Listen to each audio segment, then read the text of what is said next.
Youth Pinoy, online missionaries of God.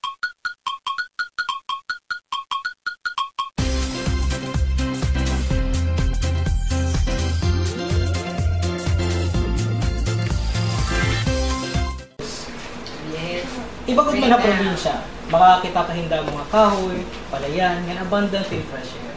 Tungod din, bisan hino it mamiminga, bisan hino it ginmimingaw nga era probinsya. Tungod liwat ni nga kamingaw, may ada oportunidad. Yes. Tungod liwat hini nga kamingaw, pag may oportunidad, damo it nauli ha era mga probinsya. Pero perme ako nauli kay adto it akong pamilya. Sering panira, waray makakaperdihit love na tika nga imo pamilya. Maski adlaw-adlaw kami magka-istorya ha text, phone calls, sa FaceTime, iba pagod talaga it nagkaka-istorya ka mo ka-personal. Amo nga pag nakauli ako, permi ko hera ginsisikanhin I love you, para ma-feel nila nga permi ko hera love, maski ali ako harayo, pero hindi ka natapos. So it's all about humanity. Anong inspiration? Yun yung walang Youth Pinoy, online missionaries of God.